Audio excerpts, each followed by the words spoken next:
Mungkin yang menjadi ramai di medsos sekarang itu sebetulnya komentar-komentar bahwa kok anak SMA udah kayak begitu sih katanya gitu loh. Ya, iya. Punya fantasi yang seperti itu sih gitu. Ternyata fantasi seksual perempuan jauh lebih kaya dibandingkan laki-laki. Memang laki-laki punya mimpi basah, tapi perempuan juga punya mimpi erotik ketika dia sedang ovulating. Dan it's okay juga. Fantasi yang sehat tuh yang kayak apa sih? Sebenarnya fantasi itu harus diekspresikan bersama dengan pasangan dalam konteks yang safe space.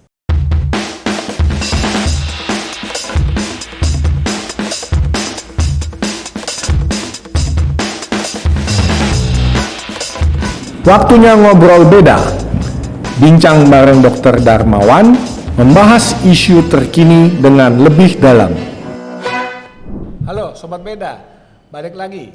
Bareng kita masih dengan obrolan menarik yaitu seputar seksualitas. Nah sekarang ini sih lebih asik nih, kita bakal ngobrolin soal kondisi saat ini ya. Misalnya kita lihat ada film yang lagi Grace yang baru ya, Mbak ya, yang tentang apa judulnya Dear David. Oh, Dear David, Nah, ya, jadi ya. kan Anak SMA sekarang dengan itu juga anak fantasi SMA. seksualnya. Kan kalau zaman kita dulu mungkin hal-hal seperti ini masih tabu. Iya. Terus saya dengar sekarang, Diem-diem kalau zaman dulu jangan ngomongin. kalau sekarang kata generasi anak-anak saya bilang katanya hal-hal kayak gitu mulai biasa, termasuk kayak Di yang tweet, di Instagram ya kan. terus udah gitu juga FWB, Friends with Benefit, Friends with Benefit. ya kan. Nah jadi gimana tuh sekarang nih Mbak, menurut pandangan Mbak kalau kita menghadapi hal-hal seperti ini sekarang? Ya, jadi first of all gitu ya, bahwa menurut saya fantasi seksual itu adalah hal yang normal. Karena ya begitu Anda sudah ahil balik gitu ya, Anda pasti punya hasrat seksual gitu ya. Bohong deh kalau orang nggak punya hasrat seksual. Jadi kita sebenarnya tuh juga adalah makhluk seksual gitu ya. Kita juga kita punya banyak peran gitu dalam hidup ini. Nah, cuma yang akan menjadi problem adalah sebenarnya ekspresi seksualnya itu, ya. Orang-orang yang mengekspresikan seksual itu tidak secara asertif gitu ya. Terus juga ekspresi seksualnya itu yang apa ya istilahnya. Nah, ini batasan antara boundaries nih ya Dok yang paling penting. Batasan antara normatif. Nah, this is very hard. Kenapa? Karena kalau urusan norma sosial itu gini, 9 dari 10 orang mengatakan kamu aneh, jadilah kamu aneh. Ya kan? Kalau kita mah di psikologi kita ada DSM ya. Itu gampang gitu. Kita gampang in terms of ini ada diagnosanya itu ada kriterianya. Kriterian A, B, C gitu. Ini adalah kriterianya gitu ya. Jelas kita mendiagnosa sesuatu. Tapi secara sosial ya kalau kebanyakan orang bilang lu aneh. Tapi kalau kebanyakan orang bilang lu keren, lu jadilah keren. Bahayanya ketika seseorang mengekspresikan tentang fantasi seksualnya misalnya ya di Twitter gitu, bahwa saya tuh suka begini-begini. Itu seolah-olah ketika orang bilang ini, wah lu keren loh, lu terbuka banget anaknya, jadilah dia keren Dok. Positive reinforcement. Dapat positive reinforcement gitu. Tapi kalau dalam film Dear David ya, kesiannya kebanyakan orang mengatakan dia aneh, bahwa profil seorang ketua OSIS, orang yang aktif, alim lah mungkin juara kelas, pintar segala macam, harusnya semua kriteria itu tidak sepaham dengan makhluk seksual yang punya fantasi. Padahal ya semua orang pasti punya fantasi. Ada yang nulisin nggak sempat lockout kalau di film itu. Ya, Sorry ya, gagal lockout. Spoiler alert. Kecelakaan gagal lockout, dibaca sejuta umat gitu ya. Karena dia nge-login-nya juga dari ini sih komputer yang umum gitu ya, public places kan di sekolahnya. Ya, kan? sebetulnya tuh kan yang menjadi sering di berita kita tuh ya, kayak kasusnya Ariel tuh ya. Dulu. Itu kan sebetulnya yang mestinya fokusnya itu adalah penyebar. Karena itu kan untuk private sendiri, bukan untuk dia intensi untuk dia sebarkan. Tapi di dalam masyarakat tuh seringkali fokusnya yang salah yang membuat itu gitu. Iya, dan yang lucunya juga kalau ingat kasus ini ya adalah si Ariel, dia dihukum karena misalnya ya saya punya handphone saya tidak jaga dengan baik, diambillah handphone saya sama Dr. Darmawan gitu. Yang salah saya Karena tidak ini. Jadi yang ngambil nggak salah Kenapa malah. lu nggak jaga bener-bener sampai lu diambil sama dokter? Kenapa lu membuat dokter Darmawan jadi mudah mengakses itu? Itulah yang terjadi pada di film David ini sama Ariel gitu ya. Jadi ya salah lu, kenapa lu nge-lock out di situ? Kita tidak menghargai privasi lagi. Padahal ya, fantasi seksual itu sangat wajar. Ya. Setiap orang bohong deh gitu ya. Berapa banyak sih yang kalau pada zaman Star Wars dulu pada berfantasi waktu Princess Leia ditangkap sama Jabba the Hutt ya kan, yang seksi banget badannya, tiba-tiba itu baju-baju seksi Princess Leia tuh laku banget pada waktu masa Star Wars pada waktu itu gitu ya. Nah, sebenarnya role play, fantasi seksual, pas segala macam itu oke, tapi seolah-olah kalau orangnya baik-baik dia nggak punya fantasi seksual, which is adalah orang aneh loh, iya kan? Jadi sebenarnya belajar mensikapi bahwa orang tuh bisa punya fantasi yang berbeda-beda and it's okay. Ya kita juga nggak usah kepo, nggak usah menghakimi orang lain as if kita tuh nggak punya dosa. Jadi gini, hanya karena dosa kita berbeda sama dia bukan berarti kita lebih benar. Kalau mungkin zamannya Bible adalah ya udah kalau lu nggak pernah dosa, lu boleh deh yang pertama kali ngelemparin batu. Iya. Kalau di Bible ada cerita Maria ketika, Magdalene. Iya, seperti itu. Jadi memang sekarang banyak sekali di luar isu seksual juga orang yang selalu menghakimi ya. Kalau beda langsung nggak betul gitu. Makanya ini pakai namanya juga kita bincang-bincangnya pakai beda lagi. Pakai Kan nggak beda betul lagi. gitu. Nah, mungkin ini ya Mbak Zoya ya, mungkin yang menjadi ramai di medsos sekarang itu sebetulnya komentar-komentar bahwa kok anak SMA udah kayak begitu sih katanya gitu loh. Ya, iya. Punya fantasi yang seperti itu sih gitu. Nah, mungkin pendapat Mbak Zoya gimana? Oh, jadi saya pernah kalau kepo saya beda dulu dok. Jadi sekitar tahun 2008 gitu ya. Saya pernah satu kali kepo gitu ya. Waktu saya masih waktu itu menjadi asisten dosen kalau nggak salah di UI ya, asisten dosen pada waktu itu.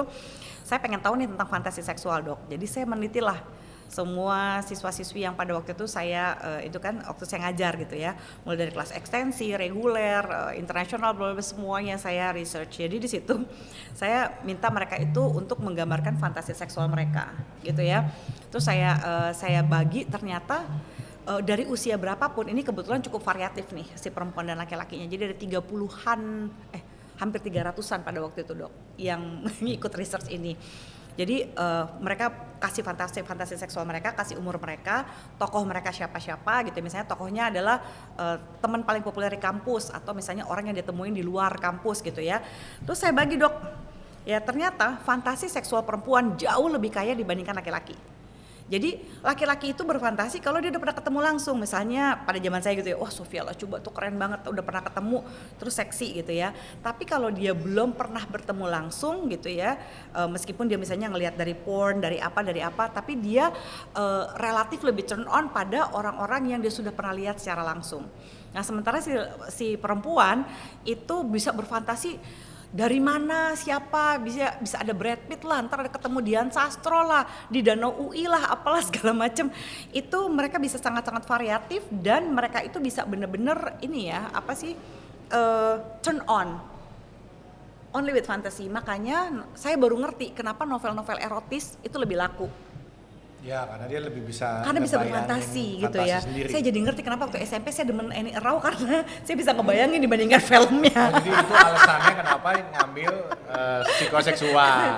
berobat jalan gue. Gitu, ternyata fantasi seperti itu. Dan ini juga saya jadi ngerti kenapa kalau ada boy band ya, mulai dari zamannya EVSE gitu ya Taiwan, terus sekarang mungkin BTS gitu ya, dengan army-nya gitu, terus dia gitu, or any kind of boy band. Kalau saya kan zaman saya SMP dulu boy band pertama itu adalah New Kids on the Block ketahuan umurnya kan. New Kids on the Block. That the first boy band in the world, right? Belakangan baru Westlife. Itu udah kuliah itu udah kuliah. Backstreet Boys gitu kan ya. Nah, kenapa kalau si cewek-cewek ini ya ketika menghadiri para pemusician ini, mereka itu lebih histeris dibandingkan cowok-cowok nonton konser Metallica dok. Karena mereka sudah berfantasi jauh sebelum mereka ketemu sama idolanya mereka ini. Wah, gue kebayang nih kalau misalnya sama si Donnie Wahlberg gue bakal gimana, kalau si ini bakal gimana, kalau si BTS si ini gue bakal bagaimana. Dan ketika ketemu sama ini ya banyak yang pingsan, histeris, Histeris. Karena fantasi seksual mereka sudah ada jauh sebelum mereka ketemu orangnya. Jadi overwhelmed banget waktu itu. Overwhelmed. Nah sementara kalau Metallica ya udah heboh rock Indonesia, tapi kan nggak ada yang ngebayangin, wah gue gimana ya rasanya kalau ini. Mungkin grupisnya kali ya, tapi tetap aja kan, most likely laki itu tidak punya fantasi sampai sejauh itu. Wah kebayang nggak sih gimana ini? Mungkin karena pernah ketemu orangnya langsung, jadi punya ini fantasi apa segala macam, pernah datangin konsernya. Tapi kalau perempuan, nggak pernah ketemu aja udah bisa pingsan-pingsan by the idea of that person. Gitu. Jadi memang kalau saya bukan mau membenarkan apa yang ada di film, tapi gini, fantasi seksual perempuan itu jauh lebih kaya. Jadi memang laki-laki punya mimpi basah, tapi perempuan juga punya mimpi erotik ketika dia sedang ovulating. Dan it's okay juga. Nah masalahnya adalah ketika kita menyimpan data-data itu gitu, dibaca sama orang lain dan sebagainya. Saya tahu itu sebenarnya hak pribadi banget ya. It's not fair, tidak oke untuk membagikan, menyebarkan ya fantasi seksual orang lain terhadap sampai kayak begitu kayak di film itu tuh kejam banget sih menurut saya gitu, termasuk juga apa yang terjadi pada Ariel gitu. Jadi fantasi yang sehat tuh yang kayak apa sih? Sebenarnya fantasi itu harus diekspresikan bersama dengan pasangan dalam konteks yang safe space gitu ya. Karena gini, cinta itu hanya bisa tumbuh di saat individu itu merasa vulnerable and safe at the same time. Jadi karena nggak mungkin bisa cinta dok kalau tanpa vulnerability. Kalau saya nggak ngerasa, aduh kan rapuh ya, kalau cinta sama orang tuh kayak berasa, aduh kok gue ringkih banget sih gitu, kok gue lemah banget kayaknya rasanya gini, tapi ya memang begitu. Nah yang sehat itu bukan hanya vulnerability-nya dimanfaatkan, tapi pada saat kita vulnerable kita ngerasa safe sama orang ini. Nah momen paling vulnerable adalah saat berbagi fantasi seksual. Saya tuh pengennya hubungan seks di atas genteng sambil kena petir-petir. Wah gitu kan ya. Nah reaksi kita jadi penting tuh. Kalau kita bisa chill misalnya, wah gila lo liar sekali yang. Atau gini, ih kamu liar banget, judging. Waktu kita ketawa kayak misalnya dokter reaksinya, wah gitu kan. Wah seru amat loh, terus apa lagi? Ada kucing lompat. Ada kucing ya ganggu deh gitu kan ya misalnya. Nah berbagi fantasi seksual gini, kita open aja dengerin, tapi dengan kesadaran nggak semua fantasi itu bisa diaplikasikan, and it's okay. Jadi bisa menguntungkan banget buat mereka-mereka yang jauhan long distance, daripada nonton porno lebih baik berbagi fantasi seksual. Misalnya yang kalau misalnya kita mau bikin film porno versi kita sendiri, skenarionya kayak apa sih? Kayaknya jadi role play kan. Kamu jadi Inem ya yang, aku jadi satpamnya. Aku nangkep kamu karena kamu terlalu cantik dan seksi. Akhirnya kita jadi hubungan seks di bilik-bilik, apalah terserah deh gitu. Jadi atau nggak kamu pakai Sailor Moon? Ya masih laku nggak sih Sailor Moon sekarang? Jadul banget. Sailor Moon, Senseiya. Sekarang kalau yang Jepang-Jepang itu yang ibu-ibu itu pakai apa itu ya kan? Iya, gitu. Cosplay. Atau cosplay gitu ya. Gitu. Cosplay yang lucu-lucu gitu atau apalah gitu ya. Jadi itu malah jadi fantasi. Jadi ketika kamu membayangkan, you make your own porn movie, seolah-olah kalau kita mau bikin porn movie skenario-nya kayak apa, itu akan membuat kita jadi vulnerable, tapi kita bersenang-senang dan itu jadi kita punya rahasia. Misalnya kita mau jadi Tarzan and Jane, nanti begitu ngelihat kayak film Tarzan malah jadi cekikikan berdua sama pasangan. Itu kan membangun rasa romantik yang organik, feeling turn on yang organik. Terus juga berfantasi kan juga menggunakan kemampuan otak kita untuk berfantasi, which is it's healthy menurut saya. Cuman masalahnya kan suka banyak pasien yang begini, ih kamu tuh jijik banget sih berfantasi kayak begini gitu. Nah itu jadi ketika kita mau ngajak dia komunikasi tuh langsung udah ditolak dulu. Nah itu yang kadang-kadang tuh datang tuh dengan keluhan utama seperti itu. Jadi nanti pasangannya ada yang bilang, ya ilah dok saya tuh kalau makin lama ya hubungan tuh kok setiap kali kayak sama gedebong pisang katanya gitu, diem aja katanya gitu ya kan. Atau kayak ikan mati geleper-geleper gitu. Iya. Nah ini yang kalau dari pengalaman Mbak Zoya tuh bisa berapa sesi tuh? Kan itu kan mungkin mesti individual dulu, disadarkan dulu gitu kan. Ini penting karena kadang-kadang kan kalau kita nggak sosialisasikan edukasi tuh penonton nanti tuh Cuma mau sekali datang udah sembuh. datang udah semuanya gitu ya kan, mau langsung beres. Iya, itu nggak bisa. Kalau masalahnya menahun, masa bisa selesai dalam 2 sampai 5 jam aja, nggak mungkin bisa gitu ya. Jadi kalau buat saya sih mungkin relatif lebih panjang waktunya, tapi tetap aja tidak ada yang namanya quick fix dalam soal relationship dan soal seks dan cinta itu nggak ada yang namanya quick fix. Jadi kalian harus put effort, kalian harus investasi waktu dan tenaga, ya harus rela bikin PR, karena tanpa koneksi-koneksi itu semua kita nggak akan bisa bikin itu jadi sustainable gitu, jadi berjangka panjang. Kan kita maunya kalian nggak balik-balik ke kita lagi gitu ya.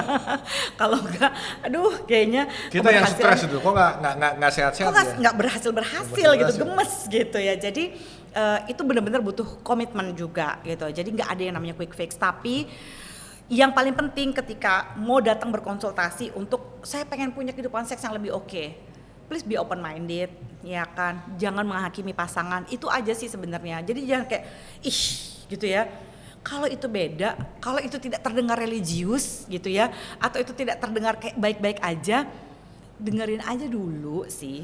Karena kalau dia tidak merasa nyaman berfantasi dengan kita gitu ya, saya bukan nakut-nakutin, tapi gini, banyak orang yang selingkuh tuh karena apa sih? Karena dia nggak bisa jadi dirinya sendiri depan pasangannya, Dok. Most likely karena dia bisa menjadi banyak versi yang dia tidak bisa depan pasangannya, dia menjadi versi ini terhadap selingkuhannya gitu. Jadi bagaimana kalau kita izinkan pasangan kita dan kita sendiri juga untuk membuka diri terhadap seksualitas kita mapping seksualitas kita sharing dengan pasangan kita terbuka juga terhadap pasangan kita. Nanti yang mana nih yang akan kita aplikasikan nih, yang mau kita jadiin yang mana nih gitu. Ya udah nggak usah semuanya. Tapi proses itu kan adalah membuat kita jadi lebih oke. Dopaminnya lebih sehat dibandingkan kalau nonton film porno. Males kalau nonton film porno jadinya. Lama-lama menjadi udah nggak ada rasanya lagi deh, Mati seperti udah rasa, diungkapkan. desensitisasi. Iya. Ya, ngomong-ngomong kita sudah durasinya juga nih, ya kan? Kalau nggak nanti Nggak kerasa, Dok. nggak Nggak selesai ya. praktek nih kita. Iya. Jadi Sobat Beda gimana? Sekarang udah tahu ya kurang lebih isu-isu tentang seksualitas, fantasi seks itu seperti apa, dan juga buat kalian yang memang belum berpasangan ataupun yang sudah berpasangan ya sudah mulai tahu dan cobalah mulai membuka diri ya, komunikasi dengan pasangan tentang fantasi seksual yang sehat ya. Jadi yang tujuannya untuk membangun relasi ya, relasi dengan pasangan yang lebih baik, lebih kuat ya, lebih sehat. Nah, jadi sekarang terima kasih Mbak Zoya Sama-sama. atas waktunya ya, udah menyita waktu berapa jam kita It's been untuk fun. bikin ya. Nanti kita sekali waktu gantian, nanti saya ke YouTube aku ya, Dok. YouTube-nya Mbak Zoya, atau nanti kalau ada isu-isu terkini kita bikin lagi ya. Jadi Sobat Beda sekalian ya, jangan lupa untuk terus mengikuti, dan kemudian juga jangan lupa untuk like, comment, share, dan subscribe untuk mendapatkan pengetahuan informasi baru yang kita beda bersama saya dengan Dr. Darmawan, dan topik-topik yang menarik lainnya untuk selalu bisa kita update. Oke? We will be right back. Bye.